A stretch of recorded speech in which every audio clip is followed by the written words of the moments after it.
ओम श्री गणेशाय नमः। ओम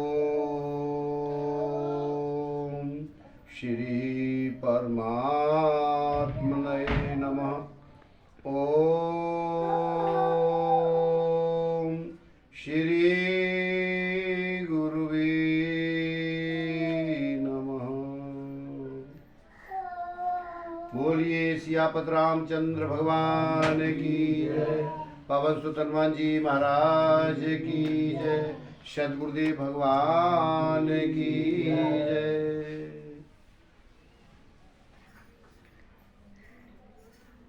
श्री रामचरित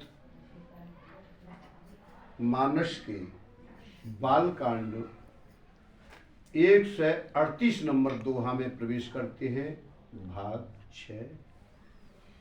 कथा प्रारंभ होत है, सुनो वीर हनुमान, आसन आए विराजियो, दास आपनो जान। सियापति रामचंद्र की जय, पवन सुत हनुमान की जय। बहु विधि मुनि प्रबोधि प्रभु, तब भय अंतर्धान, सत्यलोक नारद चले, करत राम गुणगान। बहुत प्रकार से मुनि को समझा बुझाकर ढाढ़स दे करके प्रभु अंतर ध्यान हो गए और नारद जी मेरे प्रभु श्री राम जी के गुणों का गान करते हुए सतलोक ब्रह्मलोक को चले गए।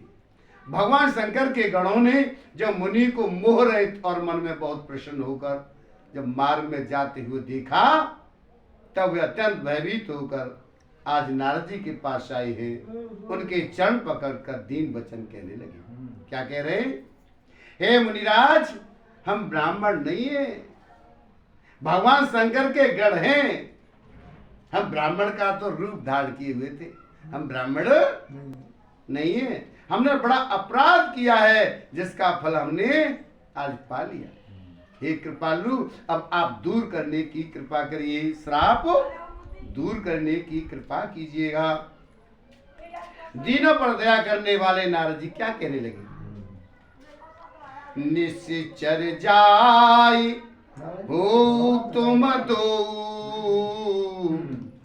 वैभव विपुल तेज बल हो, भुज बल बेस्वज तब तुम जहिया, और धरे विष्णु मनुज तनु तहिया।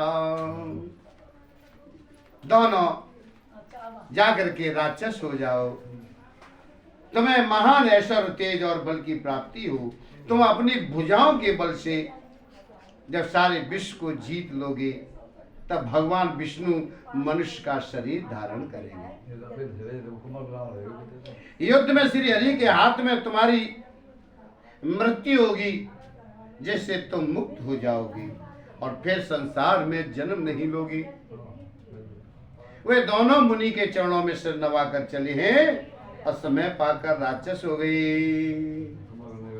एक कल्प हेतु प्रभु अलीन मनुज अवतार, सुर रंजन सज्जन सुखद हर भंजन भुवि भार। देवताओं को प्रसन्न करने वाले,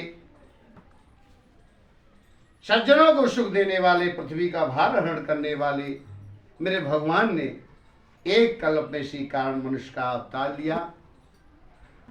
और इस प्रकार भगवान के अनेक और सुंदर सुखदायक और अलौकिक जन्म और कर्म हैं। प्रत्येक कल्प में जब जब भगवान अवतार लेते हैं और नाना प्रकार की सुंदर लीलाएं करते हैं, तब तब कथा मुनि सन गाई, परम पुनीत प्रबंध बनाई। विविधि प्रसंग अनुभव खाने, करहे न सुने आचर जो सयानी। तब तो मुनीश्वरों ने परम पवित्र काव्य रचना करके उनकी कथाओं का गान किया और भांति भांति के अनुपम प्रसंगों का वर्णन किया है, जिनको सुनकर समझदार विवेकी लोग आश्चर्य नहीं करते हैं। श्री हरि अनंत है, उनका कोई पार नहीं पा सकता, और उनकी कथा भी अनंत है।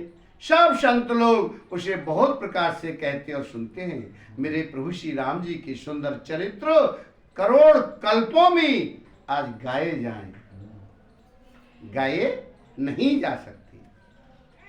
भगवान शंकर कहने लगे, हे देवी पार्वती, मैंने यह बतलाने के लिए इस प्रसंग को कहा है कि ज्ञानी मुनि भी भगवान की माया से मोहित हो जाते हैं। प्रभु कौतुकी लीलामय है और शरणागत का हित करने वाले हैं। वह सेवा करने में बहुत सुलभ और सब दुखों के हरने वाले हैं। देवता, मनुष्य और मुनियों में ऐसा कोई नहीं है जिसे भगवान की महान बलवती माया मोहित न कर दे।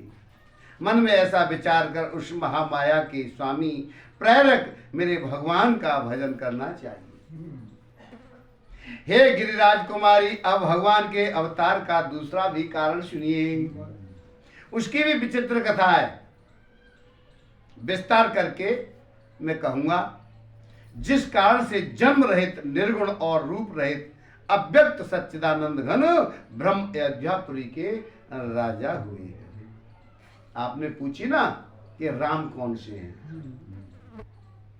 ये भी आप जान लीजिए, और क्यों क्यों कैसे कैसे उन्होंने अवतार लिए हैं, वो सब मेरे प्रभु माता पार्वती को सुना रहे हैं। जो प्रभु विपिन फिरत तुम देखा, और बंधु समेत धरे मुनि भेषा, जासो चरित अवलोकी भवानी, और सती शरीर रहो बोरानी। जिन प्रभु श्री राम जी को तुमने भाई लक्ष्मण जी के साथ मुनियों का सा भेष धारण किए वन में फिरते देखा था, और हे भवानी, जिनके चरित्र देखकर सती के शरीर में तुम ऐसी बावली हो गई थी कि अब भी तुम्हारे उस बावलेपन की छाया नहीं मिटी। उन्हीं के ब्रह्म रूपी रोगों के हरण करने वाले चरित्र सुनिएगा। उस अवतार में भगवान ने जो जो लीला की है वह सब मैं अपनी बुद्धि के अनुसार तुम्हें कहूंगा।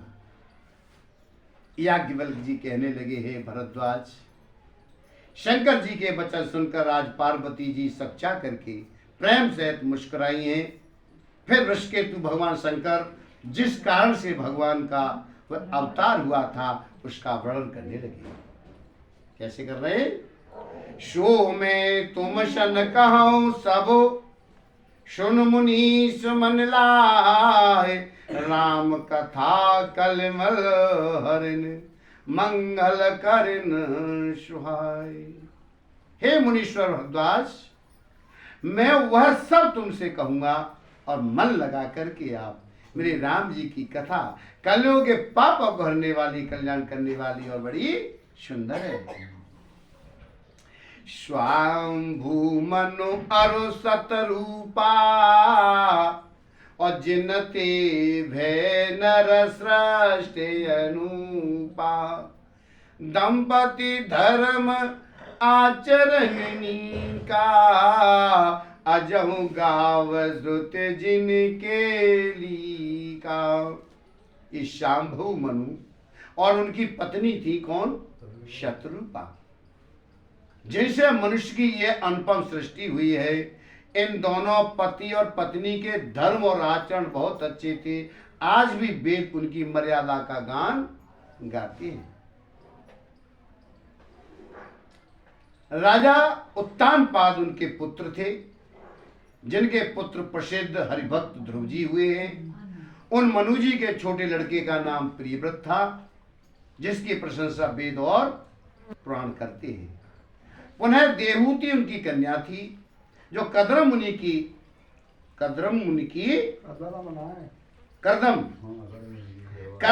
की प्यारी पत्नी हुई, और जिन्होंने आदि देव दीनों पर दया करने वाले समर्थ एवं कृपालु भगवान कपिल को गर्भ में धारण किया है। तत्वों का विचार करने में अत्यंत निपुण जिन कपिल भगवान ने सांख्य शास्त्र का प्रकट रूप में वर्णन किया, उन शांभव मुनि जी ने बहुत समय तक राज्य किया है और सब प्रकार से भगवान की आज्ञा रूप शास्त्रों की मर्यादा का पालन किया, और घर में रहते बुढ़ापा आ गया, परंतु विषयों से वैराग नहीं हुआ। इस बात को सोचकर उनके मन में बड़ा दुख हुआ है।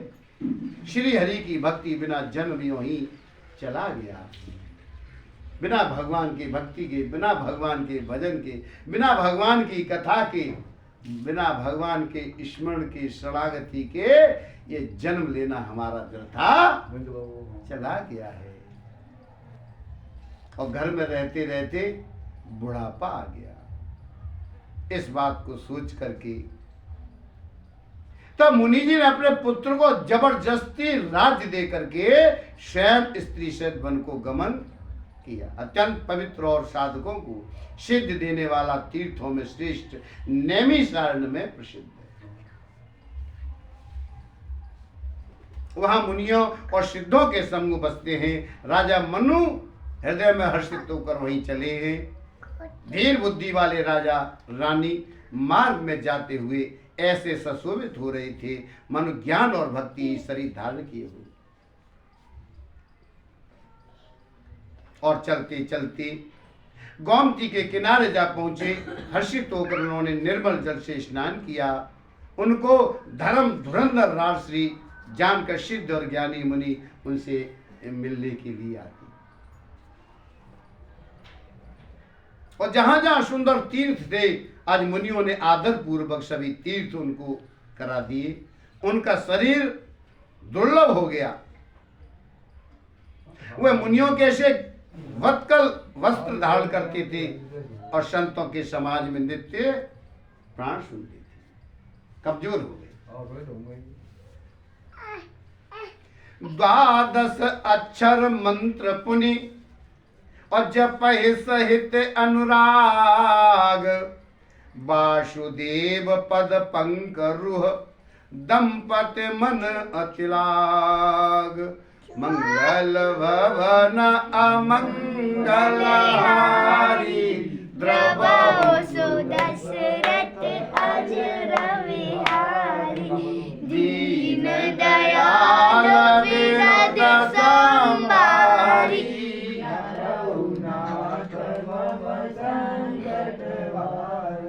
और 12 अक्षर मंत्र ओम नमो भगवते वासुदेवाय का प्रेम से जप करती थी। आज भगवान वासुदेव के चरण कमलों में उन राजा रानी का मन बहुत ही लग गया। ये 12 अक्षर यानी 12 अक्षर है ओम नमो भगवते वासुदेव का, वो जाप कर रहे हैं। तो हम भी 1 मिनट हम भी करें।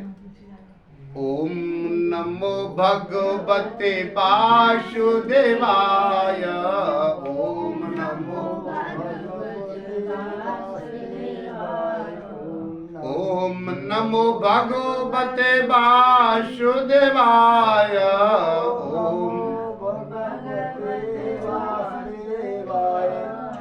ओम नमो भगवते वासुदेवाय, ओम नमो ओम नमो भगवते वासुदेवाय।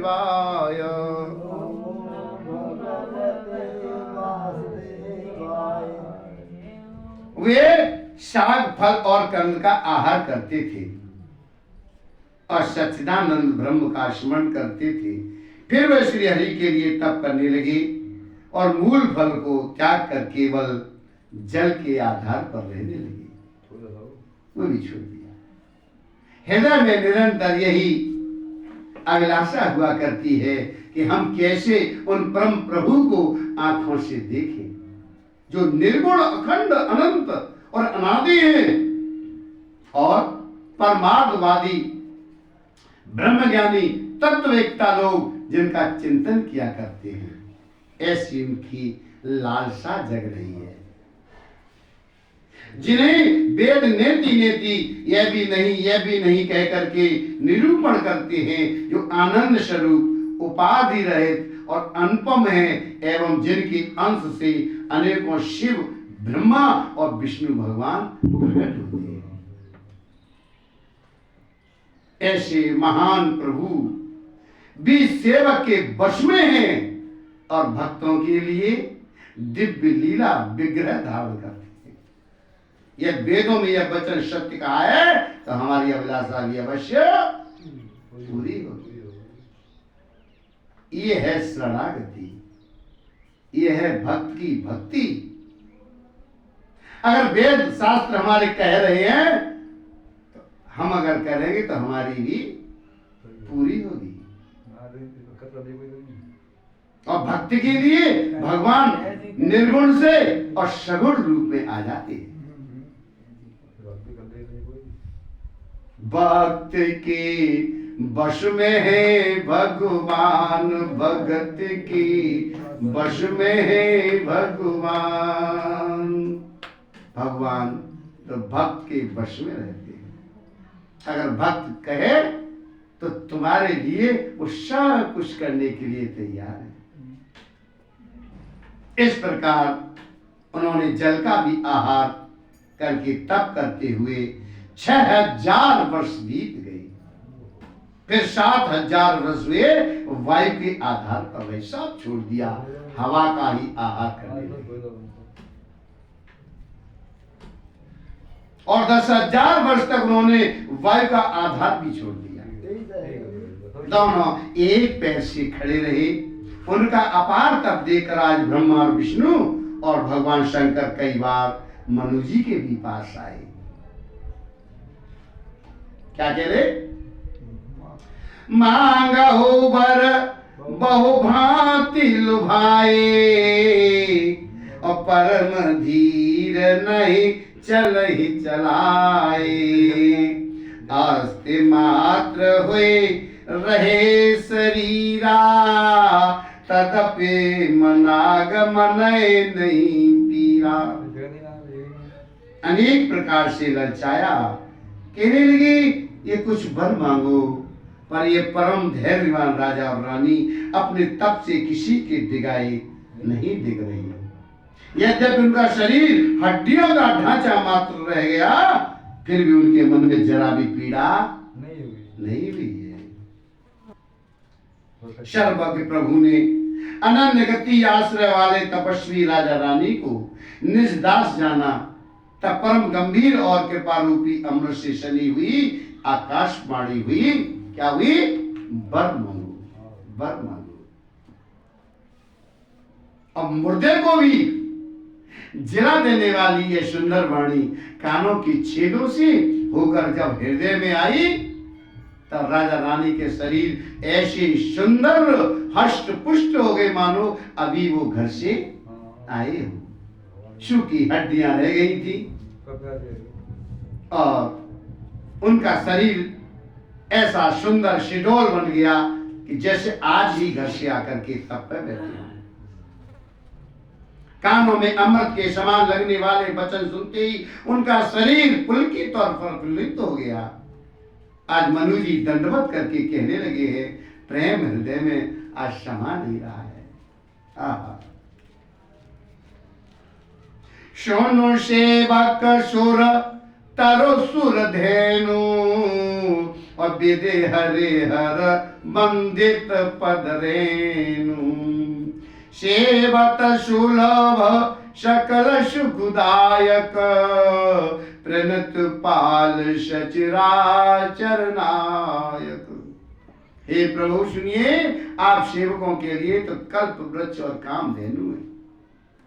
कल्प वृक्ष कामधेनु जो चाहो वो आप दे देते हो। आपके चरण रज की ब्रह्मा विष्णु और भगवान शंकर भी वंदना करते हैं। ब्रह्मा और विष्णु और भगवान शंकर तीनों देवता हैं, उनकी वंदना करते हैं। कौन है वो? वही है श्रीमन नारायण। श्रीमन नारायण है। श्रीमन नारायण नारायण नारायण, श्रीमन नारायण नारायण इन भजमन नारायण नारायण नारायण, श्रीमन नारायण। बोलिए नारायण भगवान की। हे प्रभु सुनिए, सेवकों के लिए कल्पवृक्ष और कामधेनु है। आपके चरण रज की ब्रह्मा विष्णु शिव जी की वंदना।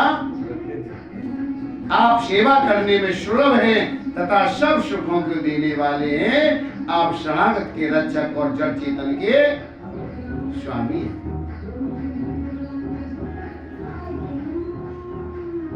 हे अनाथों का कल्याण करने वाले, यदि हम लोगों पर आपका स्नेह है तो प्रसन्न होकर यह वर दीजिए कि आपका जो स्वरूप भगवान शंकर के मन में बसता है और जिसकी प्राप्ति के लिए मुनि लोग यत्न करते हैं। राधे। माइक चार्ज में लगाया।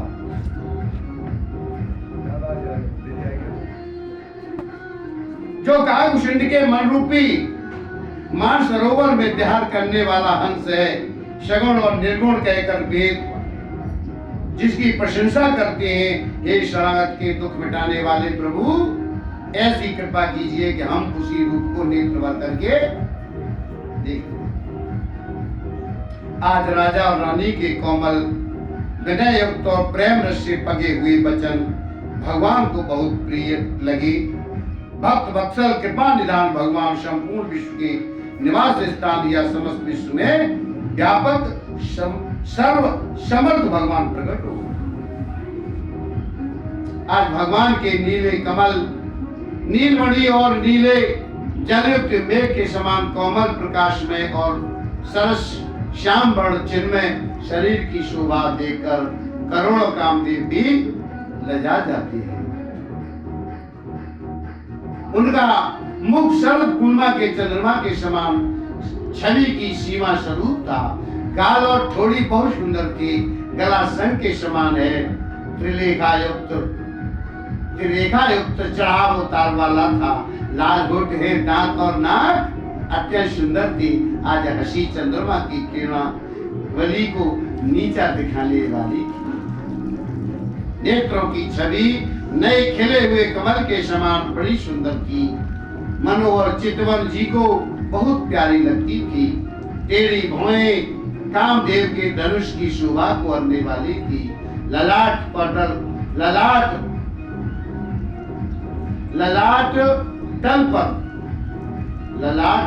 पर प्रकाश में तिलक था। कानों में मकराकृत मछली के आकार के कुंडल और सिर पर मुकुट सुशोभित था। टेढ़े घुंघराले काले बाल ऐसे सघन थे मानो भौरों की झुंड हो। हृदय पर श्री बहुत सुंदर बनमाला और रतन जटित हाथ और मणियों के आभूषण सुशोभित। सिंह की सी गर्दन थी, सुंदर जनेऊ है। आज भुजाओं में जो गहने हैं वे भी सुंदर थे। हाथी की सूंड के समान उतार चढ़ाव वाले सुंदर भुजदंड थे और कमर में तरकश और हाथ में बाण और धनुष शोभा। स्वर्ण वर्ण का प्रकाश में पीतांबर बिजली को लजाने वाला था। पेट पर सुंदर 3 रेखाएं हैं, त्रिवली थी। नाभि ऐसी मनोहर थी मानो यमुना जी के भंवर की छवि को छीने लेती है। आज जिनमें मुनियों के मन रूपी भौरे बसते हैं, आज भगवान के उन चरण कमलों का तो वर्णन ही नहीं किया जा सकता। भगवान के बाएं भाग में सदा अनुकूल रहने वाली शोभा की राशि जगत की मूल कारण रूपा आसक्ति श्री जानकी जी सुशोभित है, जिनके अंश से गुणों की खान अगणित लक्ष्मी, पार्वती और ब्रह्माणी त्रिदेवों की शक्तियां उत्पन्न होती हैं, ता जिनकी भौहों के इशारे से ही आज जगत की रचना हो जाती है। आज वही भगवान की स्वरूपा शक्ति श्री सीता जी मेरे प्रभु राम जी की बाईं ओर स्थित है। शोभा के समुद्र श्री हरि के रूप को देखकर मनुष्य शत्रुपा नेत्रों के पट पल के रोके हुए एक तक स्तंभ रह गए। उस अनुपम रूप को वे आदर से देख रहे थे और देखते देखते वो आघात नहीं रहे हैं और आनंद के अधिक वश में हो जाने के कारण उन्हें अपने देह की सुध भूल गई। वे हाथों से भगवान के चरण पकड़कर दंड की तरह सीधे भूमि पर गिर पड़े हैं। कृपा की राशि प्रभु ने अपने कर कमलों से उनके मस्तकों का स्पर्श किया और उन्हें तुरंत ही उठा लिया। बोले कृपा निधान पुनि अति प्रसन्न मोहि जाने, मांगहु वर जोए भाव मन महादान अनुमान।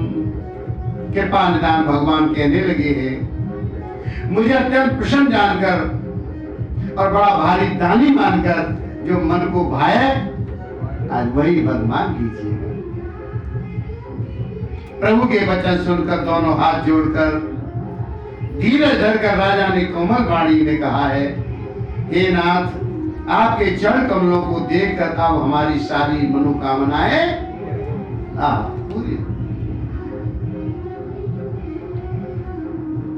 फिर भी मन में एक बड़ी लालसा है, उसका पूरा होना सहज भी है और अत्यंत कठिन भी, इसी से उसे कहते नहीं बनता। ये स्वामी, आपके लिए तो उसका पूरा करना बहुत सहज है, पर मुझे अपनी कृपणता यानी दीनता के कारण अत्यंत कठिन मालूम हो रही है। जैसे कोई दरिद्र कल्प वृक्ष को पाकर भी अधिक द्रव्य मांगने में संकोच करता है। कल्प वृक्ष मिल गया फिर भी अधिक और द्रव्य मांगे क्योंकि वह उसके प्रभाव को नहीं जानता है। आज वैसे ही मेरे हृदय में ये संशय हो रहा है। सो तुम जानो अंतर्जामी, पुरवो मोर मनोरथ स्वामी। सकुच बिहाई मांगो नृप मोही, मोरे नहीं अदेह कछु तुही। हे स्वामी, आप अंतर्यामी हैं, इसीलिए उसे जानते ही है। मेरा यह मनोरथ पूरा कीजिए। तो भगवान कहने लगे, हे राजन, संकोच छोड़कर मुख से मांगो। अरे तुम्हें न दे सकूं ऐसा मेरे पास कुछ भी नहीं है, आप मांगिए, सब कुछ है आपकी। आज राजा कहने लगे हैं, हे दानियों की शिरोमणि, हे कृपा निधान, हे नाथ, मैं अपने मन का सच्चा भाव कहता हूं कि मैं आपके समान पुत्र चाहता हूं। प्रभु से भला क्या छिपाना। आज राजा की प्रीत को देख करके उनके अमूल्य वचन सुनकर करुणा निधान भगवान कहने लगे हैं, ऐसा ही हो। हे राजन, मैं अपने समान दूसरा कहां जाकर खोजूं, अतः स्वयं ही आकर तुम्हारा पुत्र बनूंगा। मेरे जैसा कहां मिलेगा। आज मैं ही स्वयं आपके यहाँ पुत्र बनूंगा। आज शत्रुपा जी को हाथ जोड़े देकर भगवान कहने लगे, देवी, तुम्हारी जो इच्छा हो सो वर मांग लो। मनु ने मांग लिया है, आप भी मांग लीजिएगा। शत्रुपा कहने लगे, हे नाथ, चतुर राजा ने जो वर मांगा है कृपालु, वह मुझे बहुत ही नहीं लगा। परंतु हे प्रभु बहुत चिटाई हो रही है। यद्यपि हे भक्तों का हित करने वाले, वह चिटाई भी आपको अच्छी ही लगती है। आप ब्रह्मा आदि के भी पिता, उत्पन्न करने वाले, जगत के स्वामी और सबके हृदय के भीतर की जानने वाले ब्रह्म हैं। आप तो सब अंतर्यामी हैं, आप तो सब ही जानते हैं। अरे भगवान से क्या मांगोगे तुम? भगवान तो तुम्हारी मन की सब बात जानते हैं। ऐसा समझने पर मन में संदेह होता है, फिर भी प्रभु ने जो कहा वही प्रमाण सत्य है। मैं तो यह मांगती हूँ कि हे नाथ, आपके जो निज जन हैं, वे जो अलौकिक अखंड सुख पाते हैं और जिस परम गति को प्राप्त होते हैं, सोए सुख सोए गति सोए भगति, सोए निज चरण शरीर, सोए विवेक सोए रहन प्रभु, हमें कृपा कर दे। मंगल भवन अमंगल हारी, द्रवौ अब प्रभु कृपा करो, यही भांति सब तज। हे प्रभु, वही सुख, वही गति, वही भक्ति, वही अपने चरणों में प्रेम, वही ज्ञान और वही हमें दीजिए।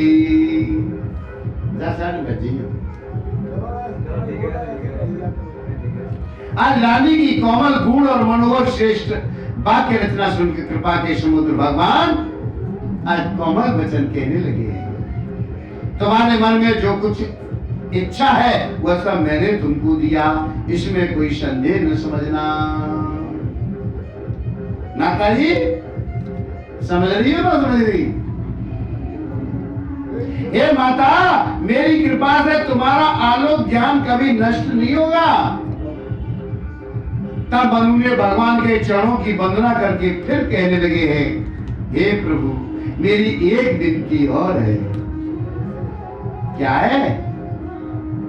शुद्ध विषय तब पदरति हो, मोए बड़ मूड कहे किनको।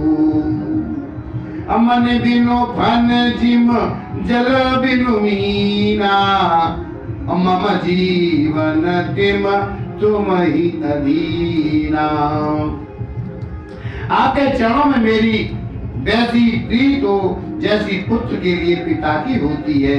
चाहे मुझे कोई बड़ा भारी मूर्ख ही क्यों न कहे, जैसे मणि के बिना सांप और जल के बिना मछली नहीं रह सकती, आज वैसे मेरा जीवन आपके अधीन है, आपके बिना न रह सकती। ये है प्रभु के बिना,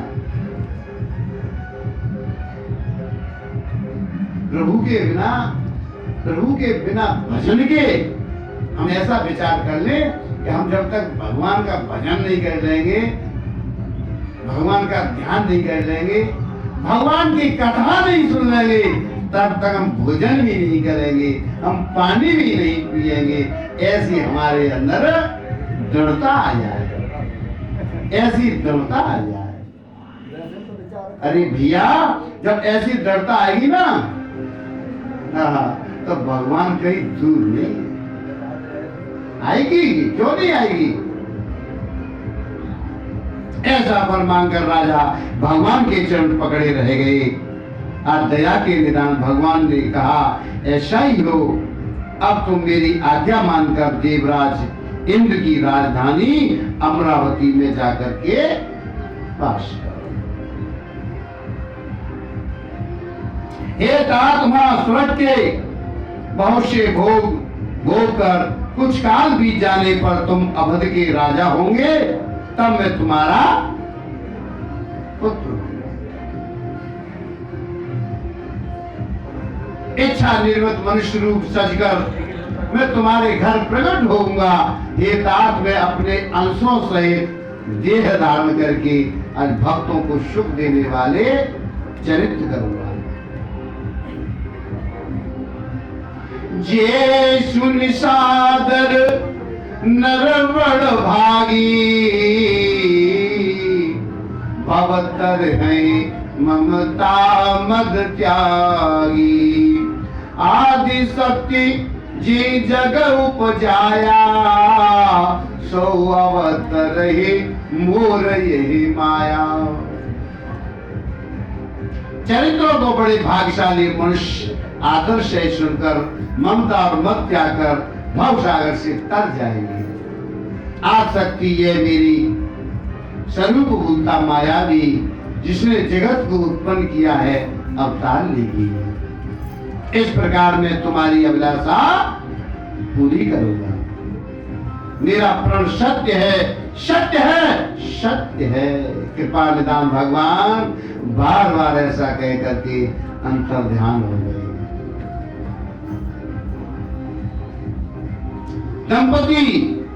दंपति उर धरि भगत कृपाला, ते आश्रम निवसे कछुकाला। समय पाए तनु तज अनयासा, जाय कीन अमरावती वासा। राधे करा। वह स्त्री पुरुष राजा रानी भक्तों पर कृपा करने वाले भगवान को हृदय में धारण करके कुछ काल तक उस आश्रम में रहे। फिर उन्होंने समय पाकर सहजी बिना किसी कष्ट के शरीर छोड़कर अमरावती इंद्र की पुरी में जाकर वास किया है।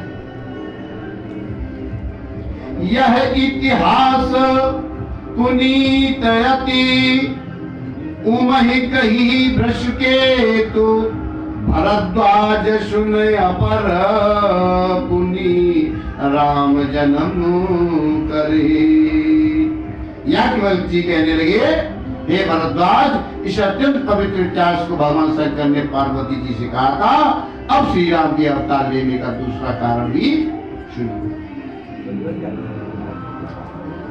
बोलिए सियापत रामचंद्र भगवान की जय। बोलिए सियापत रामचंद्र भगवान की जय। सुन मुनि कथा पुनीत पुरानी, और जो गिरजा प्रति शंभु बखानी। विश्व विदित एक के कय देशु, सत्य की तो तय बसई नरीशु। हे मुनि, वह पवित्र और प्राचीन कथा आप सुनिए जो भगवान शंकर ने पार्वती जी से कही थी। संसार में प्रसिद्ध एक केकई देश है, वहां सत्य केतु नाम का राजा रहता, वो राज्य करता था। वहां धर्म की धुरी को धारण करने वाला नीति की खान तेजस्वी प्रतापी सुशील और बलवान था। उसके दो वीर पुत्र हुए जो सब गुणों के भंडार और बड़े ही रणधीर थे। राज्य का उत्तराधिकारी को बड़ा लड़का था, उसका नाम था प्रताप भानु। दूसरे पुत्र का नाम था अरिमर्दन था, जिसकी भुजाओं में अपार बल था और जो युद्ध में पर्वत के समान अटल रहता। अरे वाह! और भाई भाई में भी बड़ा मेल और सब प्रकार के दोषों और छलों से रहित सच्ची प्रीत थी। आज राजा ने जेठे पुत्र को राज्य दे दिया और आप भगवान के भजन के लिए वन को चल दिया। जब प्रताप भानु राजा हुआ, देश में उसकी दुहाई फिर गई। वह वेद में बताई हुई विधि के अनुसार उत्तम रीति से प्रजा का पालन करने लगा। उसके राज्य में पाप का कहीं लेश भी नहीं रह गया। राजा का हित करने वाला शुक्राचार्य के समान बुद्धिमान धर्मरुचि नामक उसका मंत्री था। इस प्रकार बुद्धिमान मंत्री और बलवान का वीर भाई के साथ ही स्वयं राजा भी बड़ा प्रतापी और रणधीर था। साथ में अपार चतुरंगी सेना थी, जिसमें असंख्य योद्धा थे जो सब के सब रण में जूझ मरने वाले थे। अपनी सेना को देखकर राजा बहुत प्रसन्न हुआ है और घमाघम नगाड़े बजने लगे। दिग्विजय के लिए सेना सजाकर वह राजा शुभ दिन मुहूर्त साधकर डंका बजाकर चला। जहां तहां बहुत सी लड़ाइयां हुई, उसने सब राजाओं को बलपूर्वक जीत लिया। अपनी भुजाओं के बल से उसने सातों द्वीपों भूमिखंडों को वश में कर लिया और राजाओं के दंड कर लेकर उन्हें छोड़ दिया। संपूर्ण पृथ्वी मंडल का उस समय प्रताप भानु ही एकमात्र चक्रवर्ती राजा था। संसार भर को अपनी भुजाओं के बल से वश में करके राजा ने अपने नगर में प्रवेश किया। राजा अर्थ, धर्म और काम आदि के सुखों का समय अनुसार सेवन करता था। राजा प्रताप भानु का बल पाकर भूमि सुंदर कामधेनु मनचाही वस्तु देने वाली हो गई। उनके राज्य में प्रजा सब प्रकार के दुखों से रहित और सुखी थी और सभी स्त्री पुरुष सुंदर और धर्मात्मा थे। धर्मरुचि मंत्री का श्री हरि के चरणों में प्रेम था। वह राजा के हित के लिए सदा उसको नीति सिखाया करता था। राजा गुरु देवता संत पितर और ब्राह्मण इन सब की सदा सेवा करता। वेदों में राजाओं के जो धर्म बताए गए हैं, राजा सदा आनंद पूर्वक सुख मानकर उन सब का पालन करता है। प्रतिदिन अनेक प्रकार के दान देता, उत्तम शास्त्र वेद और पुराण सुनता। उसने बहुत सी बावलियां, कुएं, तालाब, फुलवाड़ियां, सुंदर बगीचे, ब्राह्मणों के लिए घर और देवताओं के सुंदर विचित्र मंदिर सब तीर्थों में बनवाई। ऐसे धर्मात्माओं के कारण वेद और पुराणों में जितने प्रकार के यज्ञ कहे गए हैं, राजा ने एक एक करके उन सब यज्ञों को प्रेम से हजार हजार बार किया। राजा के हृदय में किसी फल की टोह कामना नहीं थी। राजा बड़ा ही बुद्धिमान ज्ञानी था। वह ज्ञानी राजा कर्म, मन और वाणी से जो कुछ भी धर्म करता, सब भगवान वासुदेव के अर्पित करके करता। जो भी हम कुछ काम करते हैं, सब भगवान को समर्पण कर देना चाहिए। आज हमने खेती में ये काम किया है, भगवान इस चरणों में समर्पित है। आज हमने कथा कही है, भगवान के चरणों में समर्पित कर रहे हैं। जो भी कार्य करें, सब भगवान के लिए करें। अच्छा, एक बात सोचने की है कि आप खेती में अभी आलू बो या गेहूं बो। जब गेहूं बो और आलू बो तो कहो कि भगवान, ये हम अन्न गेहूं ये तुम्हारे भोग के लिए हम पैदा कर रहे हैं, ये तुम्हारे लिए हम पैदा कर रहे हैं। ऐसा कहने में हमारा क्या घट जाएगा? ऐसे कहने से भगवान को शरणागति भी हो जाएगी, भगवान को अर्पित भी हो जाएगा और वो फिर तुमको भी खाने के लिए मिलेगा। वो कहीं जाएगा थोड़ा।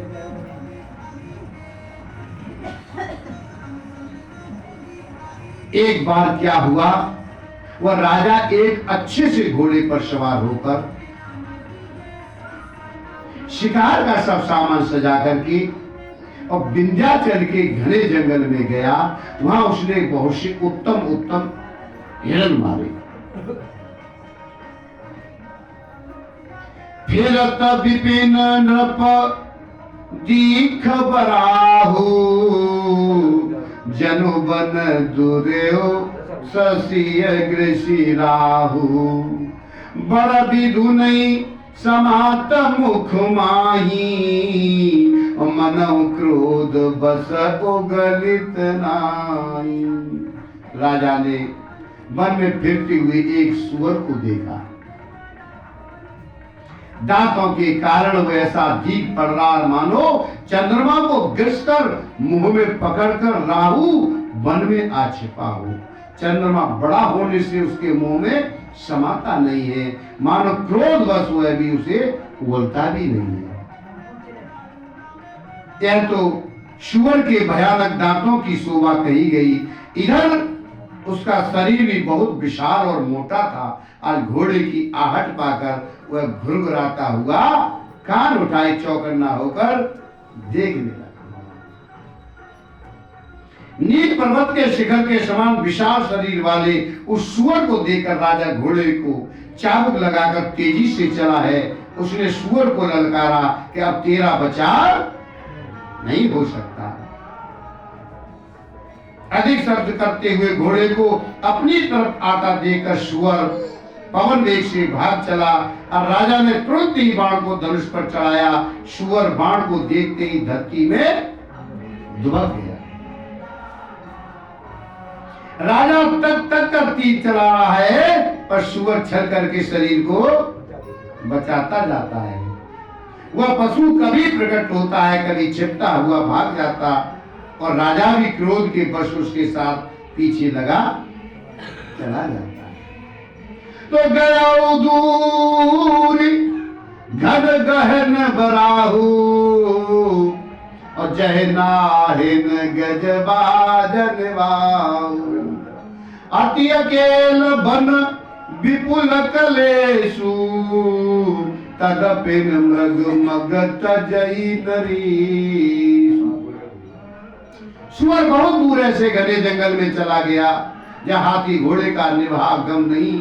राजा बिल्कुल अकेला है, वन में कलेश भी बहुत था, फिर भी राजा ने उस पशु का पीछा नहीं छोड़ा है। राजा को बड़ा धैर्यवान देखकर सुअर भागकर पहाड़ की एक गहरी गुफा में जा घुसा। उसमें जाना कठिन देखकर राजा को बहुत पछता कर लौटना पड़ा, पर उस घोर वन में वह रास्ता भूल गया है। बहुत परिश्रम करने से थका हुआ घोड़े समेत भूख प्यासी व्याकुल राजा नदी तालाब खोजता खोजता पानी बिना बेहाल हो गया। वन में फिरते फिरते उसने एक आश्रम को देखा। वह कपट से मुनि का भेष बनाई एक राजा रहता था, जिसका देश राजा प्रताप भानु ने छीन लिया और जो सेना को छोड़कर युद्ध से भाग गया। समय प्रताप भानु कर जानी आपन अते असमय अनुमानी गयौ न ग्रह मन बहुत गलानी मिलान राजय न पय अभिमानी। प्रताप भानु का समय अच्छे दिन जानकर अपना कुछ में बुरे दिन अनुमान कर और उसके मन में बड़ी गिलानी हुई। इससे वह न तो घर गया और न अभिमानी होने के कारण राजा प्रताप भानु से ही मिला, न उससे मेल किया। दरिद्र की भांति मन ही में क्रोध को मारकर वह राजा तपस्वी के भेष में वन में रहता था। राजा प्रताप भानु उसी के पास गया। उसने तुरंत पहचान लिया कि वह प्रताप भानु है। राजा प्यासा होने के कारण व्याकुलता में उसे पहचान नहीं सका। सुंदर भेष धरकर राजा ने उसे महामुनि समझा और घोड़े से उतरकर उसे प्रणाम किया, परंतु बड़ा चतुर होने के कारण राजा ने उसे अपना नाम नहीं बतलाया। राजा को प्यासा देखकर उसने सरोवर दिखला दिया। हर्षित होकर राजा ने घोड़े से उसमें स्नान किया, जलपान किया और सारी थकावट मिट गई तो राजा सुखी हो गया।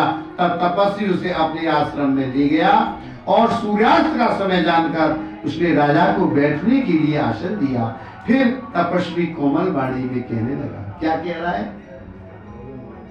को तुम कस बन फिर अकेले सुंदर जुबा जीव पर हेली चक्रवर्ती के लक्षण तोरे देखती दया लाग अति मोरे।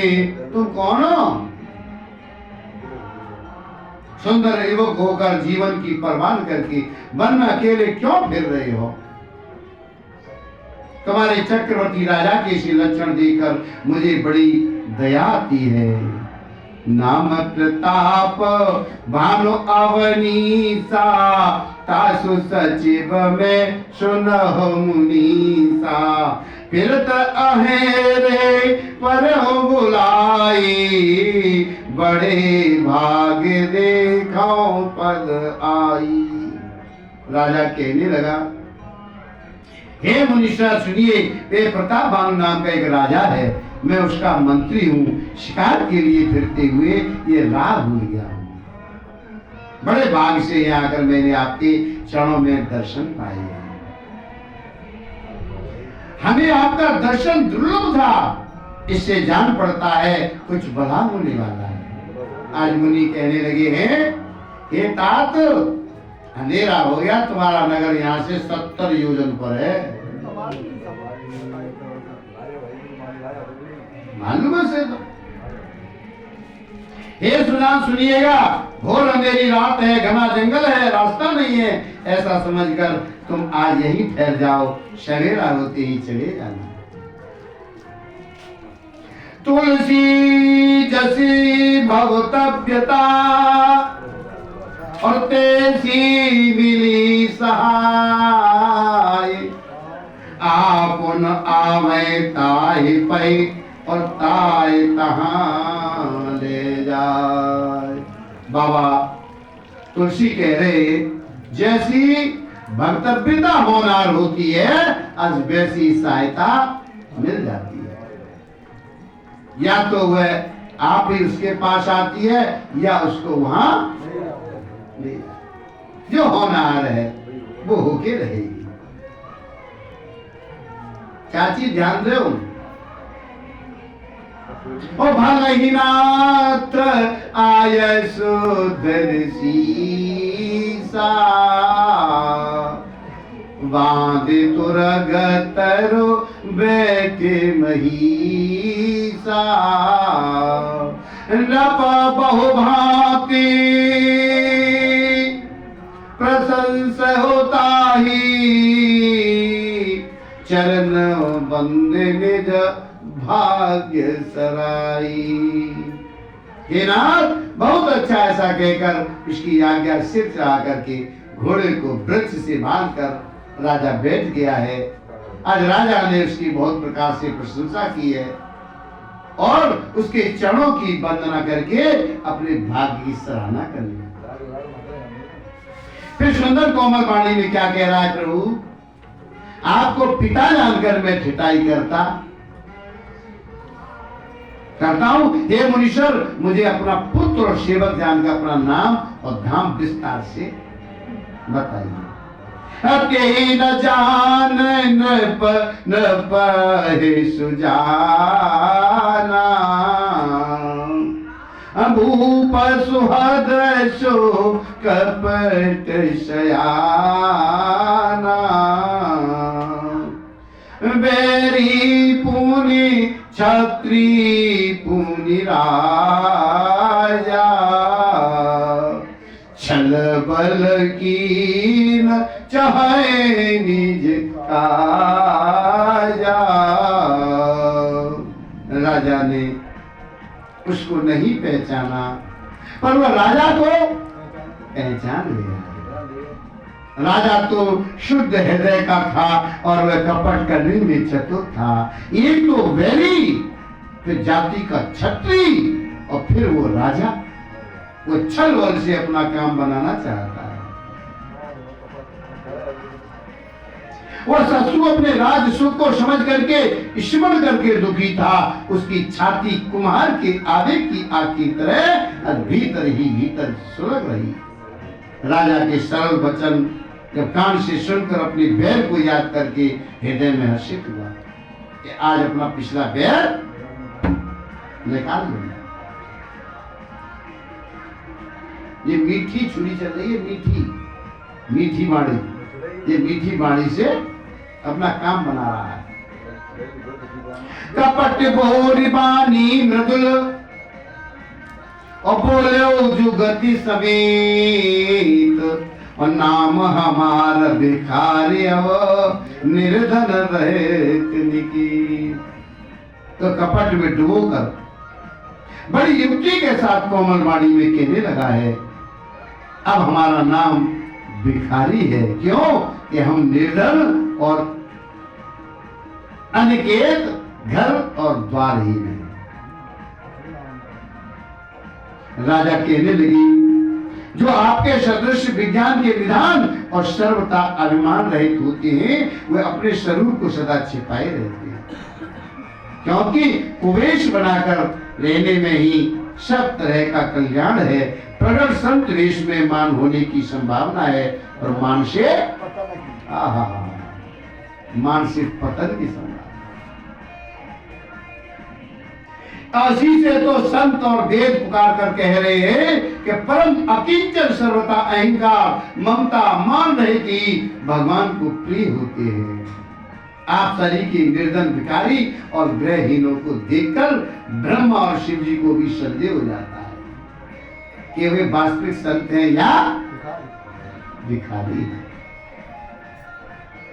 आप जो हो सो हो, अर्थात जो कोई भी हो, मैं आपके चरणों में नमस्कार करता हूँ। हे स्वामी, आप मुझ पर कृपा करिएगा। अपने ऊपर राजा की स्वाभाविक प्रीत और अपने विषय में उसका अधिक विश्वास देकर के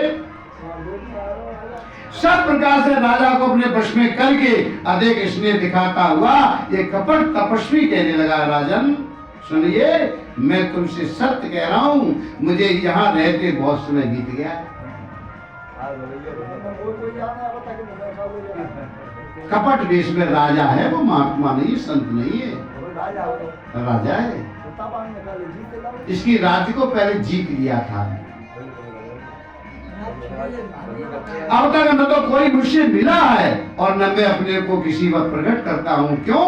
कि लोक में प्रतिष्ठा अग्नि के समान है, जो तपरूपी वन को भस्म कर डालती है। कह तो सही रहा, पर तू है तो नहीं ऐसा। बाबा तुलसी कहने लगे, ये सुंदर भेष देकर मूड नहीं है, मूड तो मूड़ी है। चतुर मनुष्य भी धोखा खा जाते हैं। सुंदर मोर को देखो, उसका वचन तो अमृत के समान है और आहार क्या है उसका? सांप का है। मोर कितना सुंदर है और खाता क्या है? सर्प। ताते गुप्त रहूं जग माही, हरे तज के मापे प्रयोजन नाई।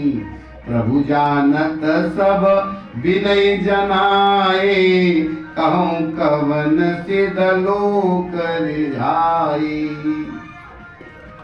कपट तपस्वी कहने लगा, इसी से मैं जगत में छिप कर रहता हूँ, श्री हरि को छोड़कर किसी से कुछ भी प्रयोजन नहीं रखता। प्रभु तो बिना जनाए ही सब जानते हैं, फिर कहो संसार को रिझाने से क्या सिद्धि मिलेगी। तुम पवित्र और सुंदर बुद्धि वाले हो, इससे मुझे बहुत ही प्यारे हो और तुम्हारी भी मुझ पर प्रीत और विश्वास है। हे तात, अब यदि मैं तुमसे कुछ छिपाता हूं तो मुझे बहुत ही भयानक दोष लगे। ज्यों ज्यों वो तपस्वी उदासीनता की बातें कहता है, आज क्यों क्यों ही राजा को विश्वास उत्पन्न होता जाता है। जब उस बगुले की तरह ध्यान लगाने वाले कपटी मुनि ने राजा को कर्म मन और वचन से अपने वश में जाना, तब क्या कहने लगा है? नाम हमार एक तनु भाई, सुन नप बोलो पुन सिरुनाई। कहूँ नाम कर अर्थ बखानी, वैसे वकर अत्यापन जानी। हे भाई, ये हमारा नाम एक तनु है। यह सुनकर राजा ने फिर से नवाकर कहा, मुझे अपना अत्यंत अनुरागी सेवक जानकर अपने नाम का अर्थ समझा कर कहिए।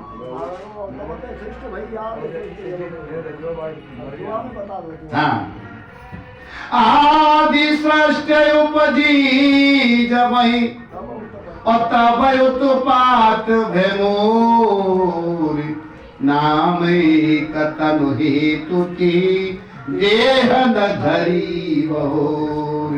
मंगल भवन अमंगलारी,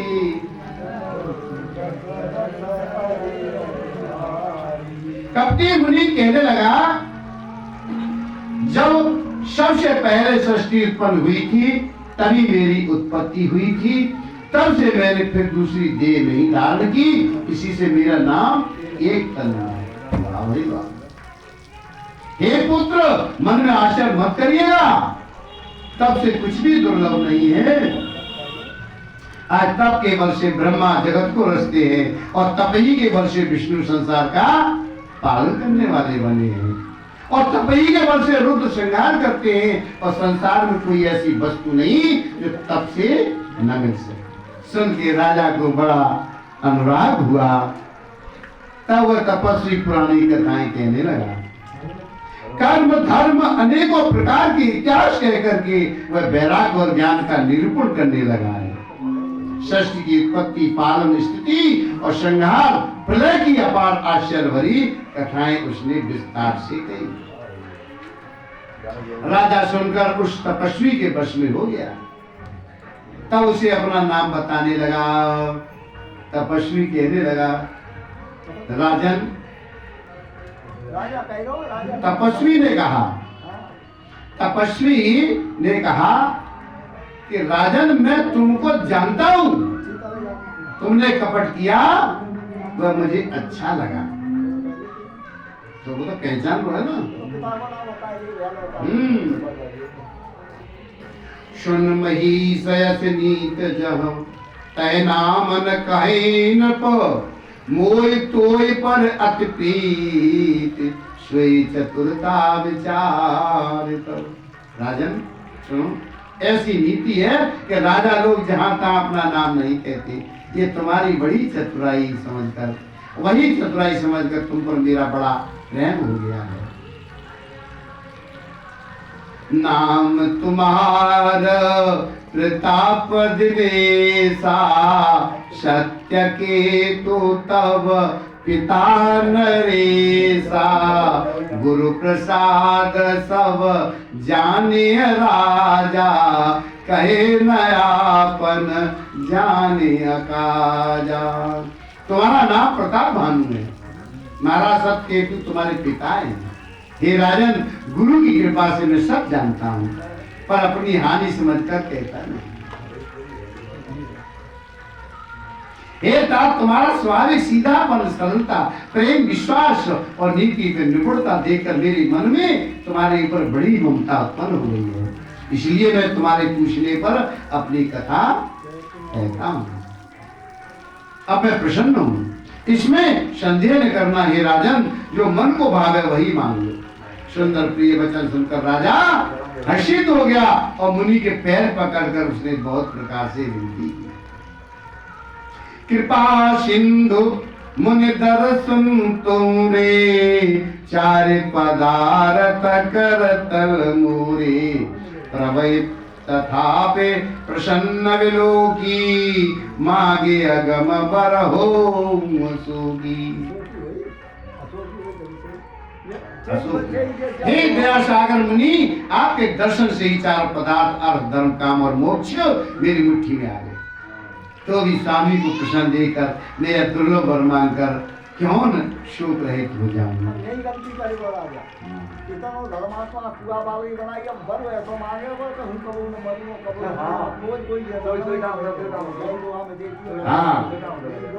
जरा मरण दुख रहित तनु, असमर जिते जन को।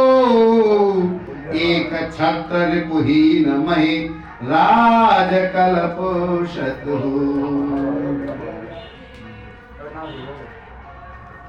मेरा शरीर वृद्धावस्था, मृत्यु और दुख से रहित हो जाए, मुझे युद्ध में कोई जीत न सके, और पृथ्वी पर मेरा 100 कल्प तक एक छत्र, एक कंटक राज्य हो।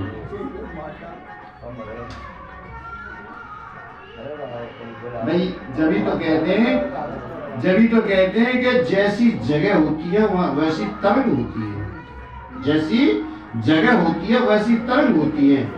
या आप राम कथा में बैठे हो, भगवान की नाम की चर्चा हो रही है, यहाँ तरंग तुम्हें ईश्वर की तरफ ले जाएंगी, और जहाँ कपट हो रहा है, छल हो रहा है, तो वह वहां पर आपको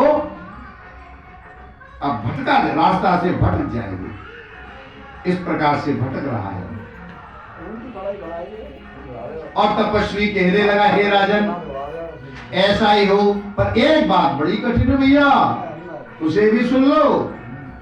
पृथ्वी के स्वामी केवल ब्राह्मण कुल को छोड़ काबरी तुम्हारे चरणों पर सिर नवाएगा। वाह भाई वाह, राजा तो है पर बातों जाने कहाँ के इकट्ठी कर लेंगे बना बनाए के।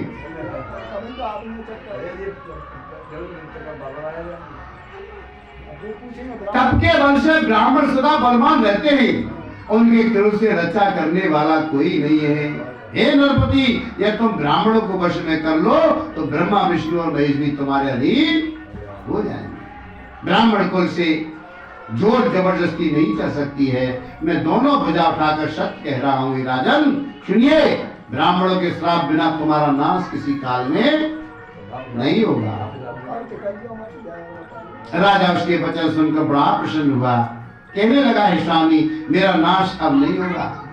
ये कृपा निदान प्रभु, आपकी कृपा से मेरा सब समय कल्याण होगा। मस्त ऐसा ही हो, कहकर कुटिल कपटी मुनि फिर कहने लगा है, किंतु तुम मेरे मिलने तथा अपने राह भूल जाने की बात किसी से कहना नहीं। यह कह दोगे तो हमारा दोष नहीं। ये ताते ताते में तो ही वर जहूं राजा, कहे कथा तब परम छठे श्रवण यह परत कहानी, नाश तुम्हारा सत्य मम वाणी। हे राजन, मैं तुमको इसलिए मना कर रहा हूं कि प्रसन्नों को कहने से तुम्हारी बड़ी हानि होगी। छठे कान में यह बात पढ़ते ही तुम्हारा नाश हो जाएगा। मेरा यह वचन सत्य जानना। छठे कान में छठवां कान दो मुनि के और दो मुनि के कान हैगे और दो राजा के हैगे, और छठवें का तो चार भाई।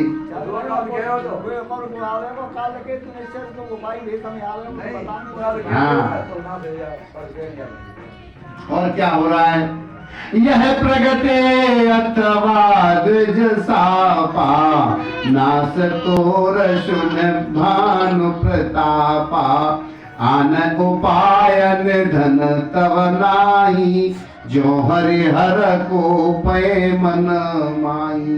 हे प्रताप भानु, सुनिए, इस बात के प्रकट करने से अथवा ब्राह्मणों के श्राप से तुम्हारा नाश होगा, और किसी उपाय से, चाहे ब्रह्मा और शंकर भी मन में क्रोध करे, तुम्हारी मृत्यु नहीं होगी। राजा ने मुनि के चरण पकड़ के कहा, स्वामी, सत्य है, ब्राह्मण और गुरु की क्रोध से कहिए कौन रक्षा कर सकता है? यदि ब्रह्मा भी क्रोध करे तो गुरु बचा लेते हैं, पर गुरु से विरोध करने पर जगत में कोई भी बचाने वाला नहीं है। यदि मैं आपके कथन के अनुसार नहीं चलूंगा तो भले ही मेरा नाश हो जाए, मुझे इसकी चिंता नहीं। मेरा मन तो ही प्रभु केवल एक ही डर से डर रहा है कि ब्राह्मणों का श्राप बड़ा भयानक होता है। वे ब्राह्मण किस प्रकार से वश में हो सकते हैं, कृपा करके वह भी बताइए। हे दीन दयालु, आपको छोड़कर और किसी को मैं अपना हेतु नहीं देखता। हम तो पूरा नाटक रच के रखे हुए हैं। तपस्वी कहने लगा है, राजन सुनिए, संसार में उपाय तो बहुत हैं, पर वे कष्ट साध्य हैं, बड़ी कठिनता से बनते में आते हैं, और इस पर भी सिद्ध हो या न हो, उनकी सफलता निश्चित नहीं है। हाँ, एक उपाय बहुत अच्छा है, पर उसमें भी एक कठिनता है। हे राजन, वह युक्ति तो मेरे हाथ में है, पर मेरा जाना तुम्हारे नगर में हो नहीं सकता।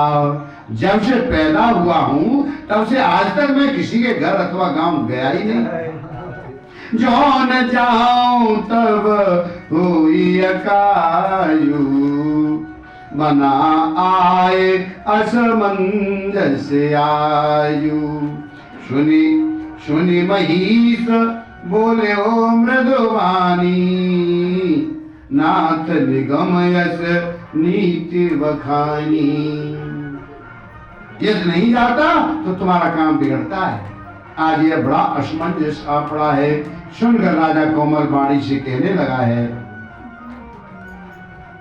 हे नाथ, वेदों में ऐसी नीति कही गई है कि बड़े लोग छोटों पर स्नेह करते ही हैं, पर अपने सिरों पर सदा तृण घास को धारण किए रहते हैं। अगाध समुद्र अपने मस्तक पर फेन को धारण करता है और धरती अपने सिर पर सदा धूल को धारण किए रहती है। वाह। अस कहे गहे नरेश पद, स्वामी हो कृपाल, मोहि लाग दुख सहे प्रभु, सज्जन दीन दयाल। मंगल भवन अमंगल हारी, द्रवहोष दशरथ दीन दयाल। बिरदो संभारे हरौ नाथ,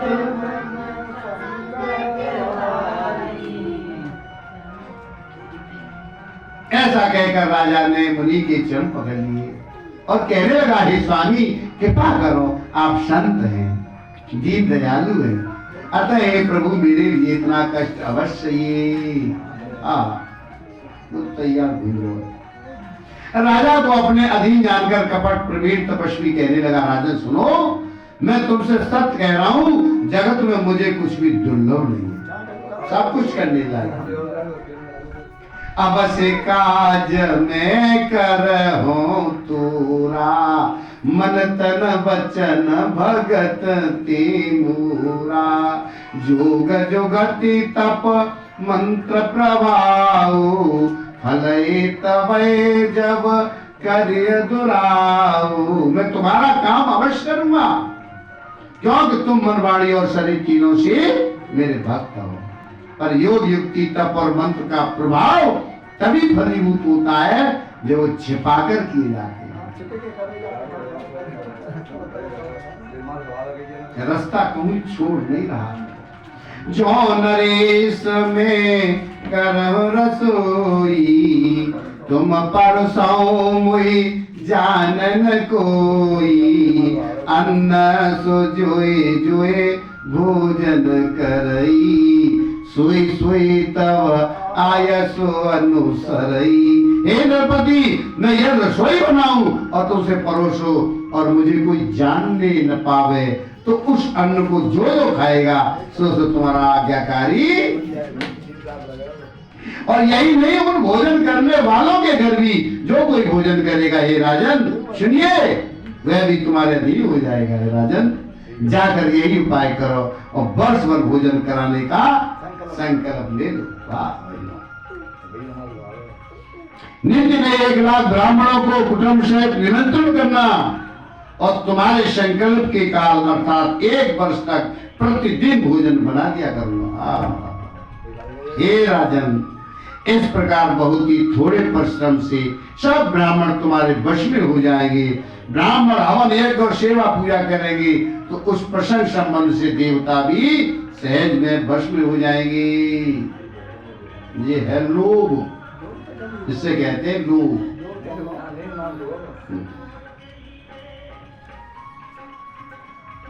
और मैं एक और पहचान तुमको बताई दे रहा हूं कि मैं इस रूप में कभी नहीं आऊंगा। हे राजन, मैं अपनी माया से तुम्हारे पुरोहित को हर लाऊंगा और तब केवल से उसे अपने समान बनाकर 1 वर्ष तक यहाँ रखूंगा। और हे राजन सुनिए, मैं उसका रूप बनाकर सब प्रकार से तुम्हारा काम सिद्ध करूंगा। हे राजन, रात बहुत बीत गई, अब सो जाओ। आज से 3रे दिन मुझसे तुम्हारी भेंट होगी और तब के बल से मैं घोड़े से तुमको सोते ही में घर पहुंचा दूंगा। मैं वही पुरोहित का भेष धरकर आऊंगा। जब एकांत में तुमको बुलाकर सब कथा सुनाऊंगा तब तुम मुझे पहचान लेना। राजा ने आज्ञा मानकर शयन किया है। कपट ज्ञानी आसन पर जा बैठा। राजा थका हुआ, उसे खूब गहरी नींद आ गई, पर वह कपटी कैसे सोता है उसे तो बहुत चिंता हो रही है। और उसी समय वहां कालकेतु राक्षस आया, जिसने सुअर बनकर राजा को भटकाया। वो तपस्वी राजा का बड़ा मित्र था और खूब छल प्रपंच जानता था। उसके 100 पुत्र और 10 भाई थे, जो बड़े ही दुष्ट, किसी से न जीते जाने वाले और देवताओं को दुख देने वाले थे। आज ब्राह्मणों, संतों और देवताओं को दुखी देकर राजा ने उन सबको पहले युद्ध में, उस दुष्ट ने पिछला बैर याद करके तपस्वी राजा से मिलकर सलाह विचारी, षड्यंत्र किया और जिस प्रकार शत्रु का नाश हो वही उपाय रचा। भावी बस राजा प्रताप भानु कुछ भी नहीं समझ पाया। तेजस्वी शस्त्र अकेला भी हो, तेजस्वी शस्त्र अकेला भी हो तो भी उसे छोटा नहीं समझना चाहिए। जिसका सिर मात्र बचा था वह राहु आज तक सूर्य चंद्रमा को दुख देती है, छोटा नहीं समझना चाहिए। तपस्वी राजा अपने मित्र को देख प्रसन्न उठकर मिला और सुखी हुआ। उसने मित्र को सब कथा कह सुनाई। तब राक्षस आनंदित होकर कहने लगा,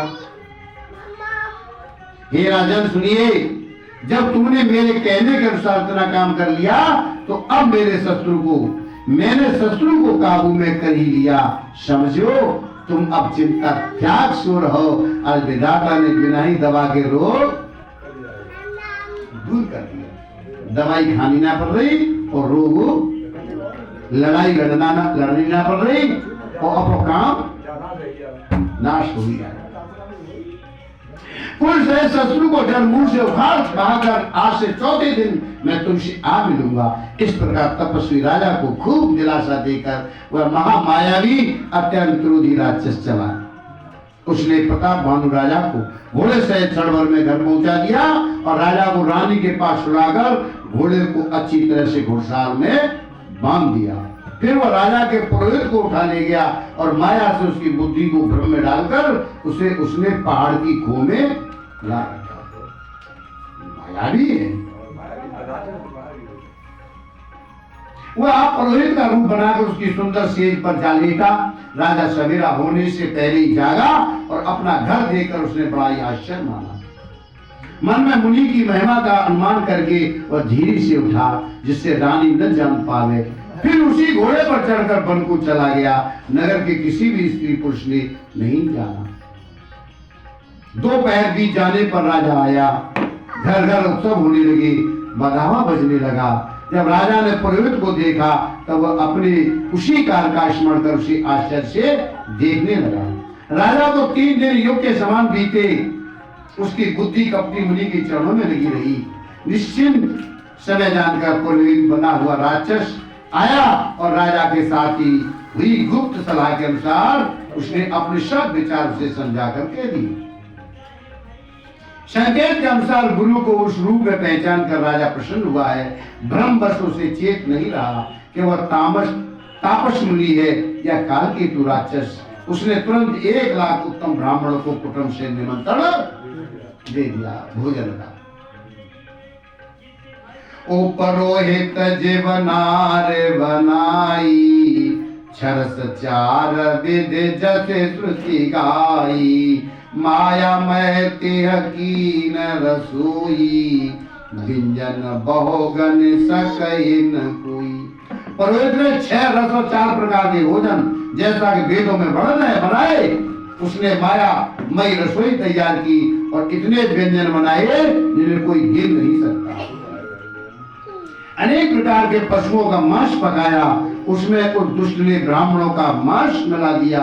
जब ब्राह्मणों को भोजन के लिए बुलाया तो चढ़ धोकर आदर से बैठाया और ज्यों ही राजा परोसने लगा उसी काल के कृताकाश वाणी हुई। हे ब्राह्मणों, उठ कर अपने घर जाइए। ये अन्न मत खाओ, इसके खाने में बड़ी हानि है। रसोई में ब्राह्मणों का मांस बना है। आकाशवाणी का विश्वास मानकर सब ब्राह्मण उठ खड़े हुए। राजा व्याकुल हो गया, पर उसकी बुद्धि मोह में भूली हुई है। होनहार बस उसके मुंह से एक बात भी नहीं निकली। बोले विप्रशकोप तव नहीं कचुकीन विचार, जाय निशाचर हो नप मूढ़ सहित परिवार।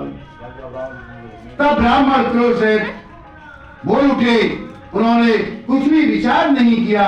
अरे मूर्ख राजा, तू जाकर परिवार सहित राक्षस हो जा। अरे नीच क्षत्रिय, तूने तो परिवार सहित ब्राह्मणों को बुलाकर उन्हें नष्ट करना चाहा था। ईश्वर ने हमारी धर्म की रक्षा की है, अब तू परिवार सहित तो नष्ट होगा। 1 वर्ष के भीतर तेरा नाश हो जाए, तेरे कुल में कोई पानी देने वाले तक न रहेगा। साफ सुनकर राजा भय के मारे अत्यंत व्याकुल हो गया और फिर सुंदर आकाशवाणी हो गई। हे ब्राह्मणों, तुमने विचार कर श्राप नहीं दिया। राजा ने कुछ भी अपराध नहीं किया। आकाशवाणी सुनकर सब ब्राह्मण चकित हो गए। तब राजा वहां गया जहां भोजन बना था। देखा वहां न भोजन है, न रसोईया है, न ब्राह्मण ही था। तब राजा मन में अपार चिंता करने लगा। लौटा, उसने ब्राह्मणों को सब वृतांत सुनाया और बड़ाई भयभीत होकर व्याकुल होकर पृथ्वी पर गिर पड़ा। भूपत भावी मिटह नहीं, जदपिन दूषण तोर किए अन्यथा होए नहीं, बेप्रसाप अति घोर। हे राजन, यद्यपि तुम्हारा दोष नहीं है तो भी होनार नहीं मिटता। आज ब्राह्मणों का श्राप बहुत ही भयानक होता है, यह किसी तरह भी टाले नहीं टलेगा। ऐसा कहकर जब ब्राह्मण चले गए, नगरवासियों ने जब यह समाचार पाया तो वे चिंता करने और विधाता को दोषते हुए, जिसने हंस बनाते बनाते आज कोया कर दिया, ऐसे पुण्यात्मा राजा को देवता बनाना चाहिए था, आज राक्षस बना दिया। पुरोहित को उसके घर पहुंचाकर असुर कालकेतु ने कपटी तपस्वी को खबर दी। और दुष्ट ने जहां तहां पत्र भेजे, जिससे सब बैरी राजा सेना सजा सजा कर चढ़ दौड़े और उन्होंने डंका बजाकर नगर को घेर लिया। नित्य प्रति अनेक प्रकार से लड़ाई होने लगी। आज प्रताप भानु के सब योद्धा शूरवीरों की करनी करके रण में जूझ बने हैं और राजा भी भाई से तो केतरा सत्य केतु के कुल में कोई नहीं बचा है। ब्राह्मणों का श्राप झूठा कैसे हो सकता। शत्रु को जीत कर नगर को फिर से बसाकर सब राजा विजय और यश पाकर अपने अपने घर को चले गए। भरद्वाज सुन जाहि जब होई विधाता बाम, और धूरि मेरु सम जनक तम जम ताए व्याल समदाम। मंगल भवन अमंगल हारी,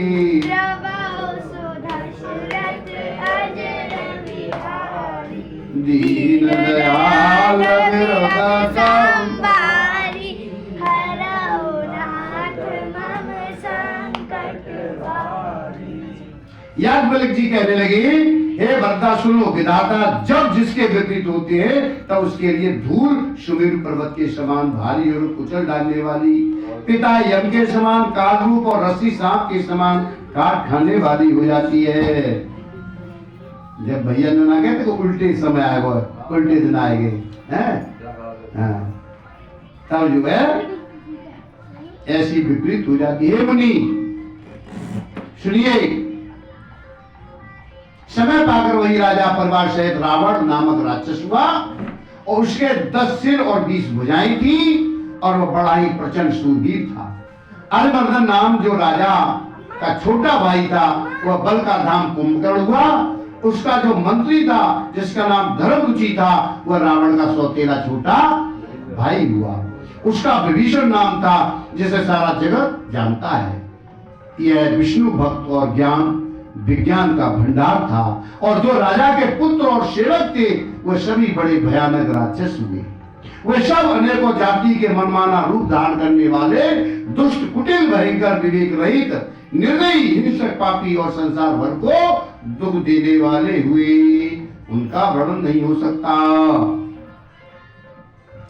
उपजे जदपि पुलस्त्य कुल पावन अमल अनूप, तदपि महीसुर श्राप वश भय सकल अगरूप। मंगल भवन अमंगल हारी, द्रवहु सुदशरथ अजिर बिहारी। दीन दयाल विरुद्ध संहारी, हरौ नाथ मम संकट वारी। श्री राम जय राम जय जय राम, श्री राम जय राम जय जय राम। बोलो श्री राम जय राम जय जय राम, बोलो श्री राम जय राम जय जय राम, बोलो श्री राम जय राम जय जय राम, बोलो श्री राम जय राम जय जय राम। बोलो श्यामद रामचंद्र भगवान की जय। पवन सुंदर हनुमान जी महाराज की, जय। सद्गुरुदेव भगवान की। जय। ओम।